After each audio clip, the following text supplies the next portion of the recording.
नई दिल्ली की तिहाड़ जेल में कई बरसों से कैद कश्मीरी अलहदगी पसंद रहनुमा मोहम्मद यासीन मलिक को 19 मई को इंडिया की एक खसूसी अदालत ने बगावत, वतन दुश्मनी और मिलिटेंसी का मुजरिम करार दिया।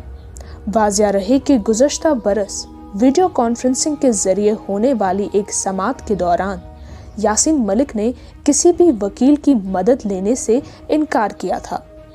यासीन मलिक पर ये इल्ज़ामात भारत के नए मिलिटेंसी मुखालिफ कानून अनलॉफुल एक्टिविटीज़ यानी यूएपी और इंडियन पैनल कोड के तहत आयद किए गए। 10 मई की समाअत के दौरान उन्हें 2017 में मिलिटेंसी कार्रवाइयों, मिलिटेंसी के लिए सरमाया इकट्ठे करना, मिलिटेंसी हमलों की साजिश, मुजरिमाना साजिश और मुल्क दुश्मन ख्यालात का इजहार करने जैसे जराइम का मुर्तकब करार दिया गया, जिसके बाद उन्होंने भारतीय खबर रसा इदारे पीटीआई के मुताबिक इकबाल जुर्म भी कर लिया। 26 मई 2022 एनआईए की खसूसी अदालत पटियाला हाउस नई दिल्ली ने यूएपी एक्ट और आईपीसी की मुख्तलिफ दफात के तहत मोहम्मद यासीन मलिक को सजा सुनाई। इस पूरे मुकदमे के दौरान यासीन मलिक की रिहाइश, जो कि माइसोमा श्रीनगर में वाक़ा है, वहाँ उनके अजीज़ो अकारिब ने कुरान ख्वानी का एहतमाम भी किया। उसके विजुअल्स आप अभी स्क्रीन पर देख सकते हैं।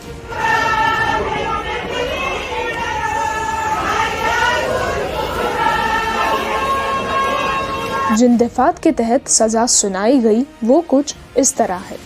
आईपीसी के दफ़ा 120 बी के तहत 10 साल की सज़ा और जुर्माना, आईपीसी की दफ़ा 121 के तहत उम्र कैद और जुर्माना, आईपीसी की दफ़ा 121 ए के तहत 10 साल की सज़ा और जुर्माना, यूएपी एक्ट की दफ़ा 13 के तहत 5 साल की सज़ा और जुर्माना, आईपीसी के 120 बीआरडब्ल्यू के तहत, आईपीसी के यूएपी एक्ट 120 बीआरडब्ल्यू के सेक्शन 15 के तहत 10 साल की सख्त सज़ा और जुर्माना, यूएपी एक्ट की दफ़ा 17 के तहत उम्र कैद और जुर्माना, यूएपी एक्ट के सेक्शन 18 के तहत 10 साल की सख्त सज़ा और जुर्माना, यूएपी एक्ट के सेक्शन 20 के तहत 10 साल की सज़ा और जुर्माना, यूएपी एक्ट के सेक्शन 38 के तहत 5 साल की सज़ा और जुर्माना, यूएपी एक्ट के सेक्शन 39 के तहत 5 साल की सज़ा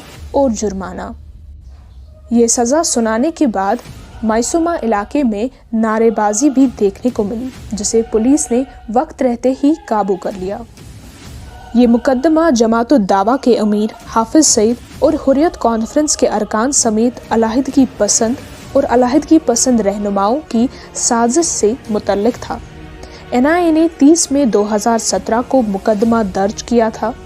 12 मुल्ज़मीन के खिलाफ चार्जशीट दायर की गई थी, जिनमें लश्कर तोयबा के सरबराह हाफिज सईद और हिज़्बुल मुजाहिदीन के सरबराह यूसुफ शाह यानी सलाहुद्दीन शामिल है। दोनों 18 जनवरी 2018 को पाकिस्तान में मुकीम हैं। इसके बाद पहली ज़िमनी चार्जशीट एक मुल्ज़िम के खिलाफ 22 जनवरी 2019 को दायर की गई और दूसरी ज़िमनी चार्जशीट 4 जनवरी 2019 को सज़ा याफ्ता मुल्ज़िम यानी कि यासीन मलिक समेत 5 अफराद के खिलाफ दायर की गई। केस में बाकी 14 मुल्ज़मीन के खिलाफ ट्रायल जारी है।